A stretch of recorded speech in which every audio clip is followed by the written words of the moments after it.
Hey there guys, it's Metro, and today we are back, and this time we're going to be talking about the Season 2 newest Affix. That is called Reaping. If you guys haven't seen it, we've already been messing around with it on the PTR. It's actually a really interesting affix. We're going to go through this Wowhead post. I'm going to give my opinions on everything, and it's going to be a good place for you guys to give yours as well. So first things first, yeah, we'll just check this out. Again, really good post. Be in the description if you guys want to check it out. But Reaping, the new Season 2 affix, Bwonsamdi appears at the beginning of every repeat. Yeah, so this is actually really important that they bring I'm glad that they bring this up so early. He's actually in the dungeon, all right, which is outstanding. I really like the fact that he's there. And he's taunting you the whole time. He's making jokes, cracking jokes at whenever you die, etc. So it's actually really funny. But it is all, I'm pretty sure it's all reused lines that you probably would have seen if you quested in Nazmir. I guess if you're not an Alliance, you probably didn't see a lot of that stuff. But anyway, whenever you kill a mob, a ghostly form will appear. This is actually literally the case. Even if you kill a critter, a ghostly form of it will appear.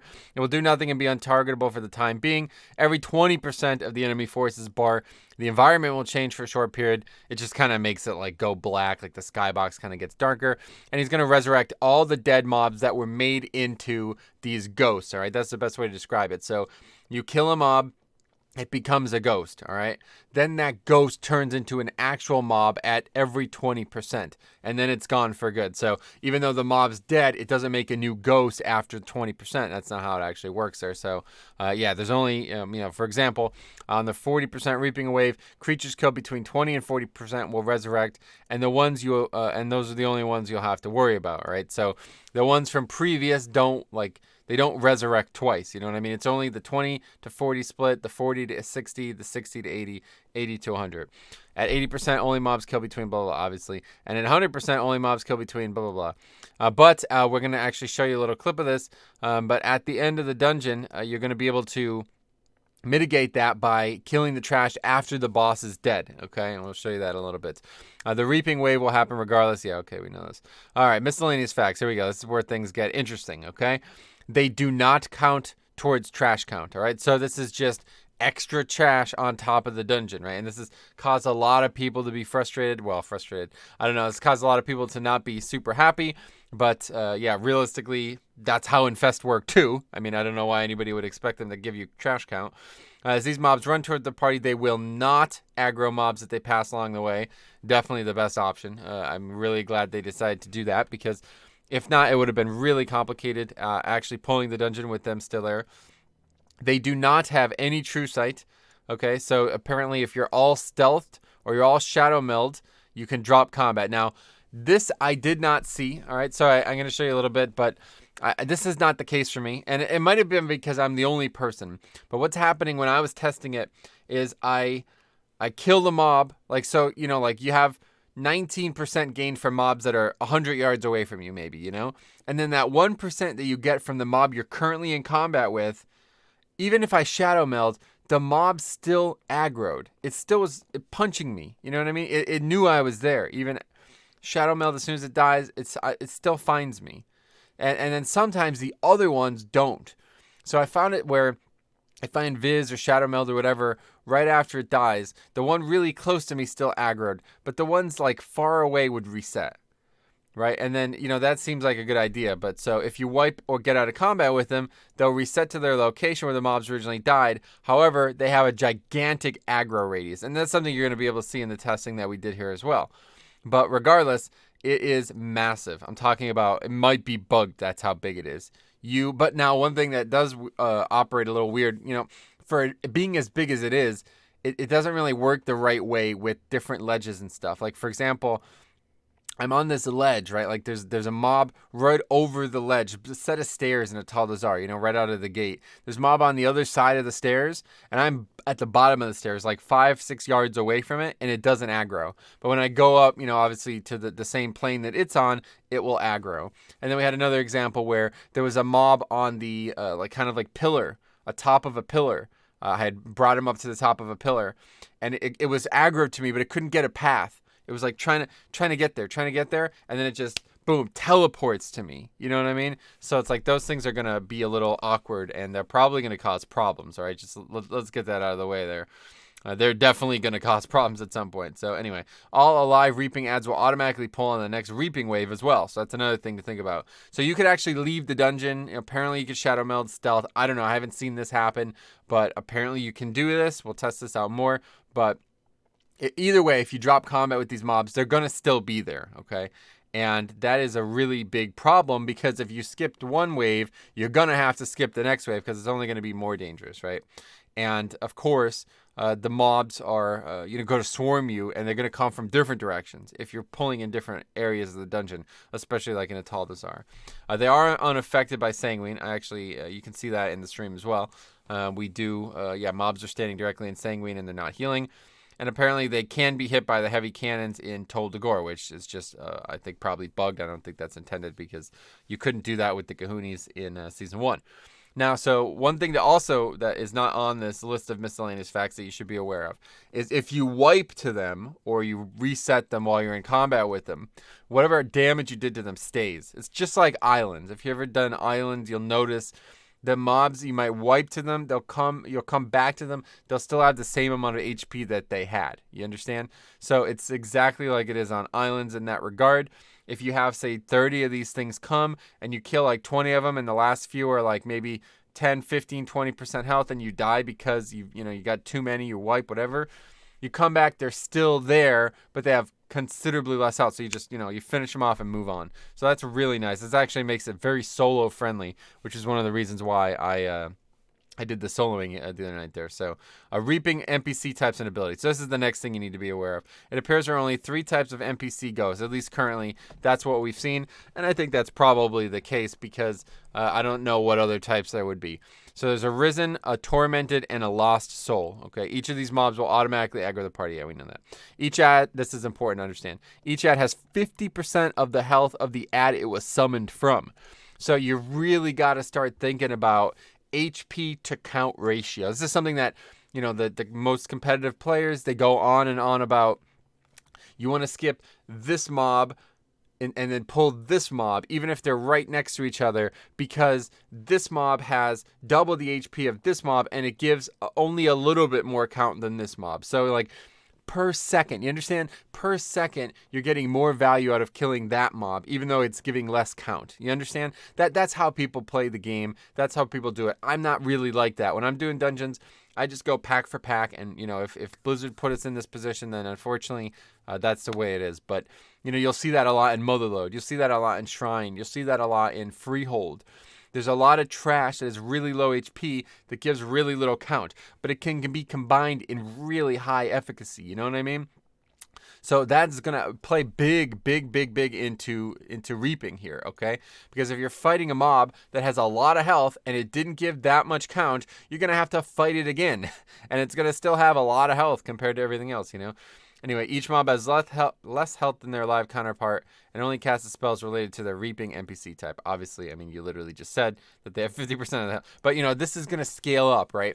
So the higher keystone you're doing, the more health the mob has. It's not going to, double up on the actual health of the ghost. But because that mob had more health from the higher keystone, it's going to mean the ghost has higher as well. That's also, it's kind of different from Cahoon. Obviously, the Cahoons, they had more health, whatever, on fortified, blah, blah, blah. But they didn't actually, it didn't matter what you were killing them from. They were always going to be the same health. This is going to completely change that. That is no longer a case, okay? So you got to really think about that. But anyway, let's talk about the mobs themselves. So we got Risen Souls. All you need to know is that they do nothing but melee. And they have, apparently it's a passive. Oh yeah, I see. Successful melee attacks cause Reap Souls. This is a magic debuff. All right, the passive makes every successful melee swing apply the debuff Reap Souls.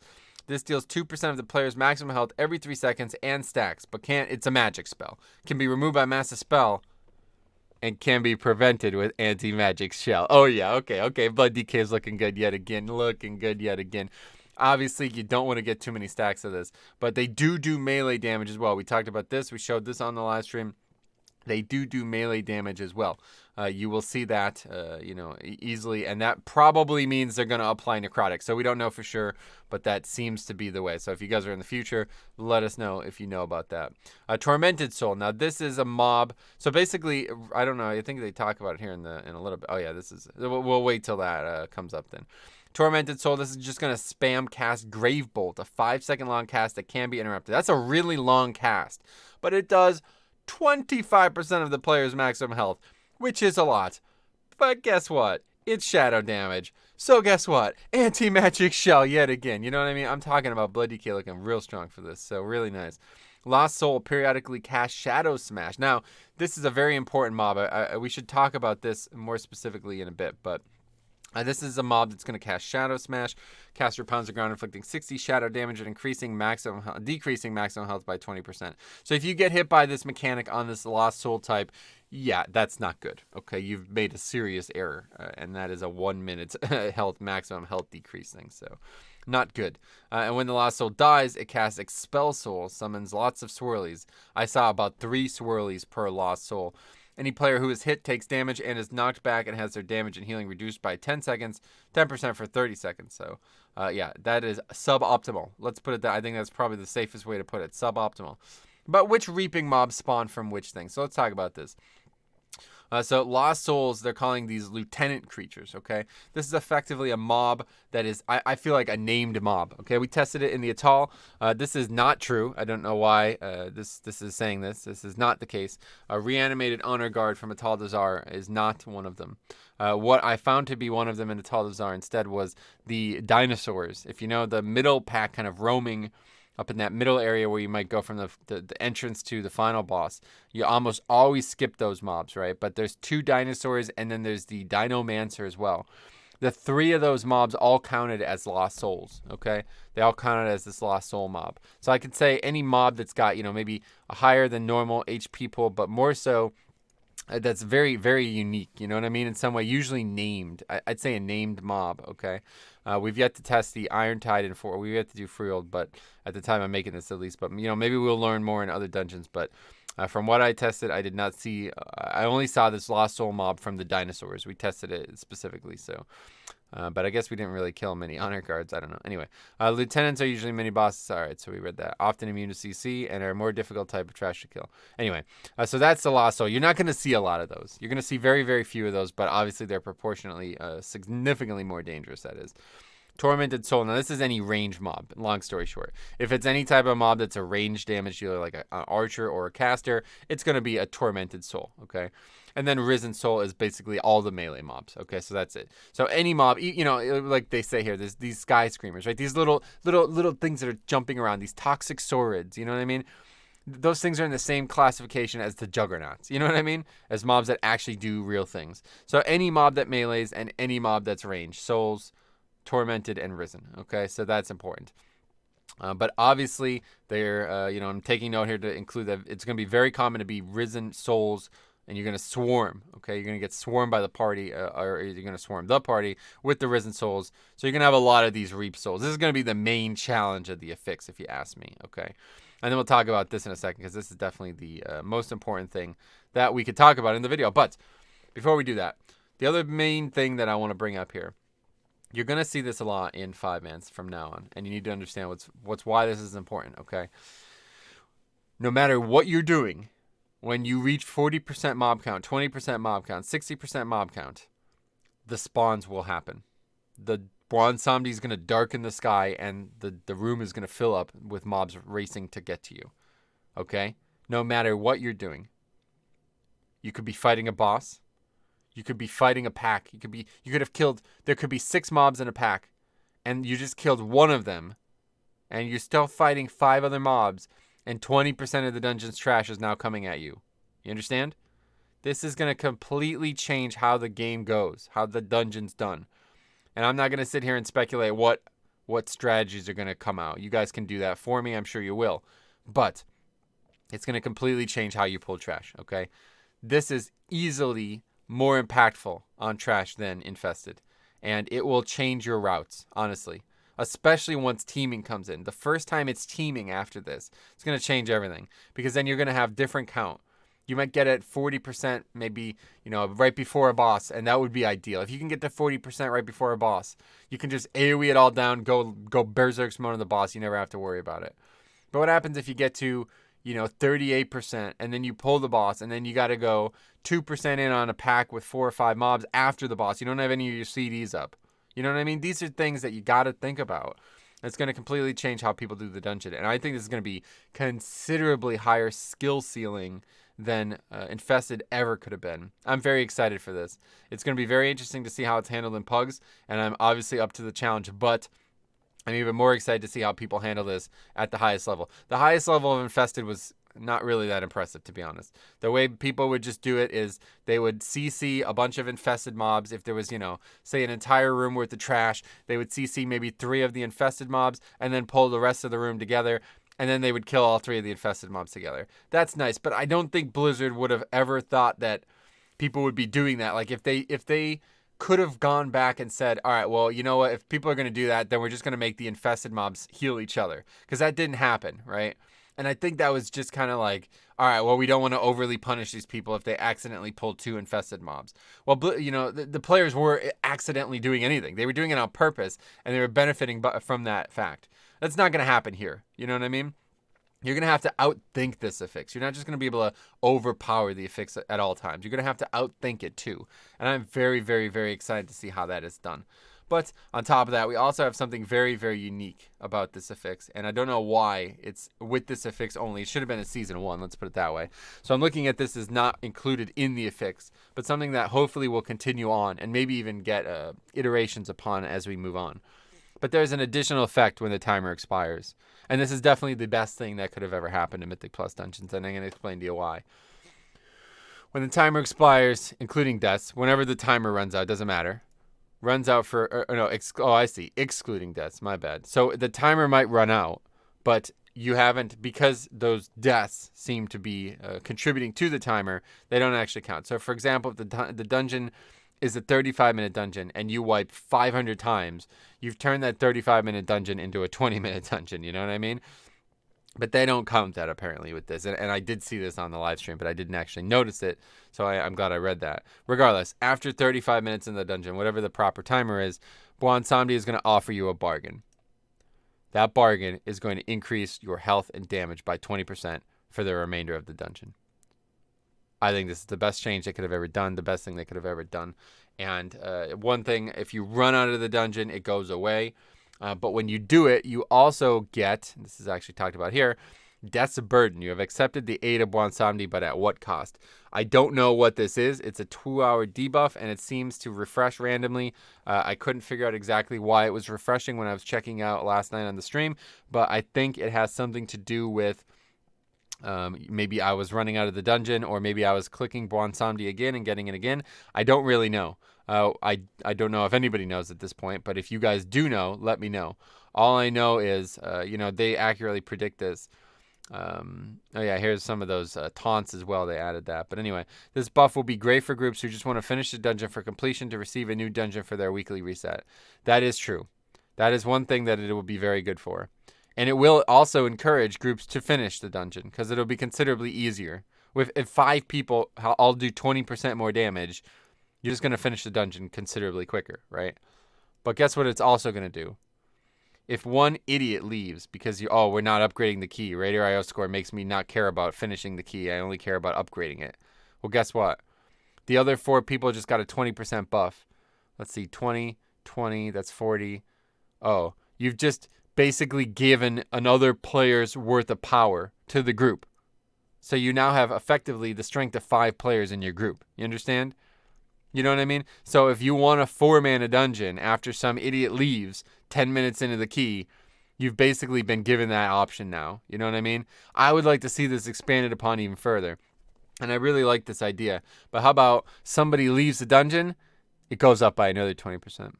How about, 4 people, you're the last person in the dungeon, you now do 100% extra damage and 100% extra healing. So if you really want to finish your own key, well, now you at least have a chance at it. You know what I mean? You have at least a chance at it. I don't know. I really like this. This is a whole nother topic, one that I've been talking about for a very, very long time now. But either way, I am very, very, very happy about not only this affix, but everything that comes with it. So I'd really recommend you guys look into it. We're going to be streaming. That is Cops last. We're going to be streaming We're going to be streaming more and more as it comes, hopefully on the PTR a bit. But I did want to just show something, okay? So this is the end of the stream that I did on Friday night. This video is obviously published on Sunday, so you'll miss Saturday's stream. But regardless, I just want to show, this is me soloing a Taldazar plus 10. If you guys haven't seen it, I successfully solo a Taldazar plus 10. You'll see up here, I actually have the Bwonsamdi buff, so that's very useful. And I have 30 minutes left on the other buff that we were just talking about. But anyway, I'm fighting, Dinomancer, Krishto or whatever, and it's going to die eventually. Takes a little bit here, but it's going to die. And then, so the dungeon is over, okay? So look, reaping happens. That's what it looks like. The sky darkens. All the mobs still are reaped or whatever, but they don't aggro, okay? So I'm bringing this up for a very important reason, okay? Because what I did here was I did this on very intentional. In fact, if you watched the live stream, you would have seen it. Very intentional choice here. I made sure I did not have count before the final boss. That is going to save a considerable amount of time, but it's also going to encourage very unique gameplay and very unique strategies where you might be skipping trash for very different reasons, okay? Skipping it for reasons that aren't reasons that you would have skipped it for under the Infested Season 1. So just think about that. You know what I mean? Let's go ahead and tell me some ideas here about ways that we could benefit from this. Ways that this can be very, very high skill / high reward. The immediate thing I could think of is somehow skip 100% of the trash. You know what I mean? Imagine if that was possible. If you could only do bosses and then go do all the trash, and you could somehow do huge chunks of it at a time. Realistically, you're never going to do 100% of the trash in one pull. But imagine if you could. Or imagine if you could do 40% of the trash. So you can skip the last 2 sets of them. You know what I mean? This is what people are going to find ways to do. I guarantee it. And I cannot wait to see it. It's never really going to be me. But somebody is out there is going to find a way to do something like that. Imagine only doing bosses and then having, say, 60% of the dungeon's trash and somehow killing it all at once, and you just have all of the ghosts invalidated. I don't know. It's possible. What other options are there? Well, there's dungeons like Freehold, which allows you to easily just go right to the bosses. But then there's dungeons like, we were talking about this in Underrot. You can't actually go down to the final boss until you have 100%. Now, I said that. Somebody on the stream disagreed. I'm pretty sure that's the case. I'm not 100% sure, but I'm pretty sure that's the case. So that actually prevents you from doing it. But there's other things you can do in that dungeon. Like you can pull all the trash, whatever, invis or get out of combat with it, and then you can go around because there's that, that alternate path in the Underrot. So things like this are really, really, it makes the dungeon's so much more creative, and I cannot wait to see how people handle it. I really can't. I really hope it's done. So for Infested, I was really excited about this affix because I really wanted to see CC be a major thing in dungeons again. Much to my chagrin was the fact that I'm met by people just refusing to CC. In fact, people literally arguing with me on videos that it was slower to CC. It was faster to just burn it down and then kill the Gahoons. And even if you make 0 mistakes in the entire dungeon, I just can't understand how anybody would think it's better to start a combat, with a potion and your CD's up and kill 1 mob instead of kill 4 mobs and then kill 1 mob after your CDs and potions are over. It just doesn't make sense to me. And the fact that people were so hesitant to actually do the affix the way that Blizzard likely wanted you to was really a shame. And I really hope that that's not the case in Reaping. But I guarantee it's going to be. There's going to be some way that you're able to completely cheese this affix or trivialize it in some way that's, probably very meta as well. Like maybe bring a certain comp or class stacking that is going to make the affix basically do nothing. And I don't know. I could see that being even more so. The case with rogues, maybe other specific tanks. I see like maybe Ursul's Vortex and Ring of Peace having high value in this affix, but I don't know. Otherwise, this is, I just wanted to bring this up because this is me actually testing Reaping.